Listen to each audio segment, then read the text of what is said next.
Hello mga kababayan. So guys, na-miss ko rin mag-vlog, no? Mga 3 weeks din akong di nakapag-vlog kasi yung anak ko na-aksidente sa motor, no? Tumama siya sa gutter, tapos nabasag yung ano niya guys, yung bungo niya dito. So dahil walang suporta tong buto, yung mata ng anak ko bumaba. So hindi na siya magka-level. Pero mag-undergo siya ng operation, kaya nga lang kulang ng isang bakal.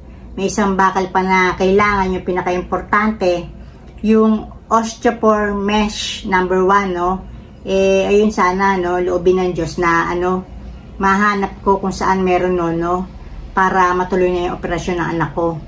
So kaya pinili ko to na i-vlog yung sakit ni Dr. Willie Ong.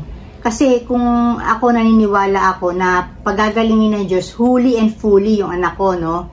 Kasi walang imposible sa Diyos. So itong sakit ni Dr. Willie Ong na sinasabi niya sarcoma, no, na pinaka-deadly, kumbaga man pinanakakatakot na form of cancer, no.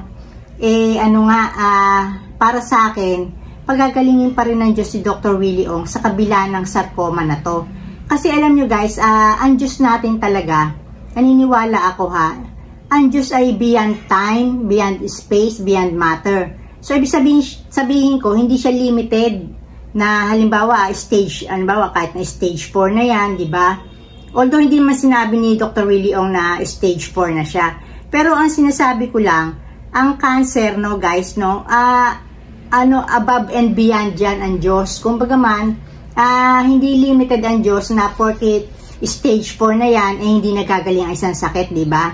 Ang sinasabi ko sa inyo, beyond that ang Diyos. Wala siyang pakialam sa mga stages na yan. Ang pinag-uusapan lang dito, yung faith mo sa Kanya. Tapos, syempre, yung mga, kung ano man yung mga medication, sana, no, gawin mo. Pero, alam niyo minsan, guys, parang na lang din yung mga medications na yan. Parang, na lang yan, proseso dito, no. Pero, dun sa mga wala talaga, no, walang imposible sa Diyos. Kaya nga lang, sinasabi rin ni Dr. Willie Ong, na bless siya, kasi kahit paano, meron siyang panggastos para dun sa magagaling na gamot, no? Tapos nakakapagbayad din siya para dun sa mga best medical doctors, di ba? Kumbaga man, financially capable siya. Pero ako rin, bukod dun guys, kaya ako naniniwala na gagaling si Dr. Willie Ong. Kasi siya, guys, alam nyo, dun sa mga vlog niya, dun sa pagsasalita niya, nakuha daw niya yan sa stress. Pero kasi ang cancer guys, iba-iba kasi ang sanhi niyan Hindi mo talaga mapipinpoint. So, kumbaga man, siguro pakiramdam lang ni Doc Willie Ong yun na sa stress din, no? Although factor din yun. Pero minsan genetics, minsan sa lifestyle, di ba? So, kumbaga man, siguro nga, dinibdib talaga niya yung pagkatalo niya. Kasi, or hindi man yung pagkatalo, yung pambabash sa kanya na kumbaga man sinasabi niya na pure yung intention niya maglingkod sa atin, pero sa kabila nun binabash pa rin siya. So guys, ba't ko nasabi na ang paniwala ko pagagalingin ng Diyos si Dr. Willie Ong, no? Buo yung conviction ko, pinagpray ko to. Alam niyo guys bakit? Kasi ang Diyos kasi rewarder siya, fair siya. Kasi si Dr. Willie Ong, no, nagba-vlog siya ng libre para kung ano man ang karamdaman mo, i-type mo lang anong gamot sa ganyan, ano mga sanhi, ano sintomas, may mako-contribute siya sa'yo. Hindi ka na nagbayad, libre lang yon. Ang pagkakaalam ko nga guys sa YouTube dati, yung mga ina-upload niya, ala pa siyang bayad nun kasi kumbaga hindi naman niya intention na magpayaman sa YouTube. Ang intention niya is ma-share yung knowledge niya, tapos matulungan nga tayo na may mga karamdaman para kahit paano, di ba, ina-advise na tayo ano mga symptoms, ano mga gagawin. So, ang para sa akin dyan, may sinabi, alam nyo guys, sa Bible, no, mahalaga na meron kayong mga pinapanghawakan na like verses. So, etong Proverbs 11, chapter 11, verse 25, sabi dito a generous man will prosper. Yung mapagbigay na tao, uunlad yan. He who replenishes others will himself be refreshed. He who refreshes others will himself be refreshed. So, ibig ko sabihin, dito, ibig sabihin, kung sino man yung tumutulong sa iba, no? sila man din ay tutulungan. So, ibig ko sabihin, sa sakit na to ni Dr. Willie Ong, no, ang pinaka makakapagpagaling lang sa kanya, kumbaga man tulong na lang yung mga doctors, mga gamot na yan, pero yung final say talaga, si God the Father, God the Son, Jesus Christ, saka si God the Holy Spirit. So, kumbaga man, si Doc Willie Ong na pinipilit matulungan tayo sa mga sakit niya, ngayon na siya ang may karamdaman. No guys, no, itong sakit ni Dr. Willie Ong, no, ito ay alam ko talaga, pinapakita lang ng Diyos, no, na kung paano siya higit pa sa sarcoma. So, kumbaga man, si Doc Willie Ong, ginagamit ng Diyos para sa pananaw ko, ha. Although nagkasakit siya, pero sabi nga niya, no, nag-benefit naman siya kasi, yung pamilya niya dati parang hindi ganun ka-close, pero ngayon yata mas closer na sila, diba? Lalo na yung mga daughters niya. Mas lalo na silang, kumbaga man united dahil nga dito sa nangyari sa kanya. Bukod dito guys, ipapakita sa atin ng Diyos, no? Ako talaga alam ko at pinag-pray ko to na kahit na sabihin mong sarcoma yan, kaya ano pa yan, kaya anong stage pa yan. Although wala naman sinabi si Doc Willie Ong na stage no sakit niya, no? Parang nagsisimula pa lang yata. Pero, ewan ko kasi malaki na rin yata. Pero alam nyo guys, para din dun sa may mga problema sa health ngayon, no? Si God the Father, God the Son, Jesus Christ at God the Holy Spirit,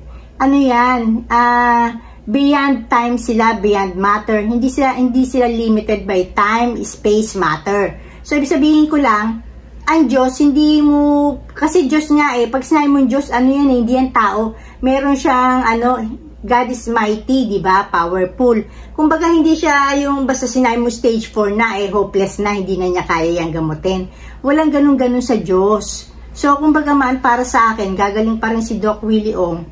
Kasi, alam nyo guys, actually guys, naniniwala ako na si Doc Willie Ong ay may mabuting puso. So, kumbaga man, sa tingin ko, pinagpe-pray siya na mamahal niya sa buhay, tapos tayong kaisa ako sa mga nagpe-pray sa kanya, family niya, tapos mismo siya, gustong-gusto niyang mabuhay, di ba?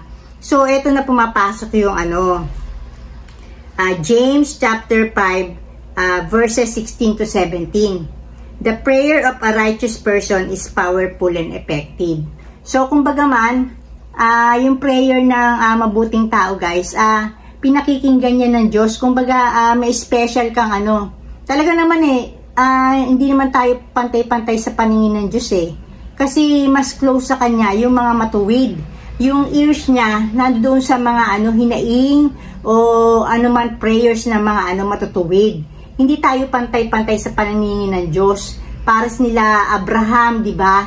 Kaiba. Halimbawa si Abraham, natagpuan ng Diyos na matuwid. Iba ang pagtanaw ni God the Father, God the Son, Jesus Christ, at God the Holy Spirit kay Abraham. No? So, kumbaga man, halimbawa nagpe-pray si Doc Willie Ong na gumaling siya, dahil sa tingin ko matuwid siya, no? Hindi naman to kaplastikan, si Lord nakakaalam ng puso niya. May plus yun. May reward si Lord. Yung mga mabubuting tao, yung pag humiling yan, pwedeng dagdagan ni Lord ang buhay at pagalingin. So, kumbaga man, kaya ko sinasabi niya, God the Father, God the Son, Jesus Christ, at God the Holy Spirit, kasi, ever since the world began, wala pa ang earth, wala pa universe, hindi pa created tayo, meron ng Jesus. Yun nga lang, nagkatawang tao nung na ginawa na ang mundo, ang tao natagpo ang makasalanan. Ngayon, si Jesus bumaba sa lupa, nagkatawang tao para nga mamatay para sa atin. Ang concept ko kasi guys, yung heaven, parang napakaganda nun. So, kumbaga man, si God the Father, yung kumbaga man sa isang merong may bahay, sa ganda nun, kailangan ma-deserve mo ang mapunta doon. So, dahil nga hindi naman pwedeng makasalanan tayo, basta lang tayo tatapak doon, di ba? Ayun, namatay si Jesus Christ para sa atin, para tubusin tayo na if ever na-deserve natin mapunta sa heaven, pwede, allowed, kasi tinubos na niya tayo sa kasalanan natin. So, ayun lang guys, masasabi ko, na eto rin, i-dedicate ko itong kanta na to ni Don Moen, etong I am the God that healeth thee. Sa mga may sakit dyan, patugtugin nyo to, tapos mag-pray kayo, napagalingin talaga kayo ng Diyos, no? When you seek God with all your heart, you will find Him talaga. So, kumbaga man, kung may mga sakit kayo, anumang problem, ano man, no?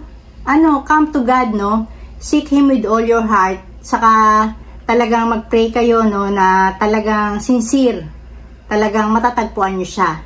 So, dinededicate ko to na sana, magdaan sana sa wall to ni Doc Willie Ong, patugtugin niya to lagi, everyday. I am the God that healeth thee, ni Don Moen, no? At I wish and pray for your healing, no? May God the Father, God the Son, Jesus Christ, and God the Holy Spirit bless and heal you, Dr. Willie Ong, wholly and fully. So guys, dito na lang ko, and blessings, everyone. Bye!